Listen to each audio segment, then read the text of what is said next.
I'd like to show you a use of fat grafting for the breast. This is a patient that she has some droop, and we're going to do a lift, but she wants a little bit better shape, but she doesn't necessarily want to be that much bigger, and she didn't want to use an implant. We're doing liposuction, and I said, well, it's very easy then for us just to capture that fat and process it and then add it to your breast. And I've just kind of outlined a little bit here preoperatively when I was marking her to figure out the nipple position and whatnot. This is this upper pole fullness here that she's a little bit flat and a little bit empty. And that's when the fat is really nice is, you know, we'll be able to do a little bit of fat here.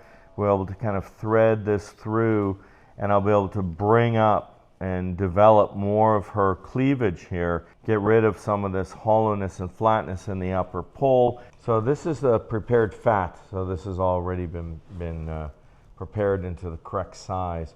The nice thing is about fat grafting is you can really be precise. So with an implant, you're getting, you know, you don't have control where the volume is on the implant. You create the pocket, obviously. But here it's very nice because I can just precision go through and get to the areas that I want. I've already put in about 100 cc's of fat into this breast, and she doesn't want a huge increase, but she wants a shape change. So it's kind of the best of both worlds, because here she's very flat and empty in her cleavage. I have not injected this breast with fat, and here I have injected the breast with 100 cc's. Now you can see how she's full here. This side's done. It's through a small little incision. This runs in the lines of her, what we call Langerhans lines of skin tension. So this is going right in there, and that little incision there will be imperceptible. In a couple months you won't even see that. And you go through into the tissue, and there's a little resistance here and there. It's a little bumpy. Remember, there's breast tissue and fat that we're kind of navigating through. And then what we do is we just very slowly just kind of go and just thread the fat in so it's getting distributed in sort of this radial pattern.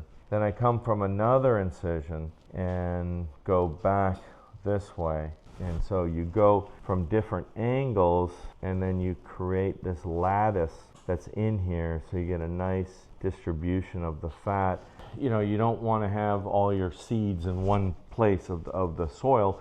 You want to carefully put them out so that they all get a nice chance to grow.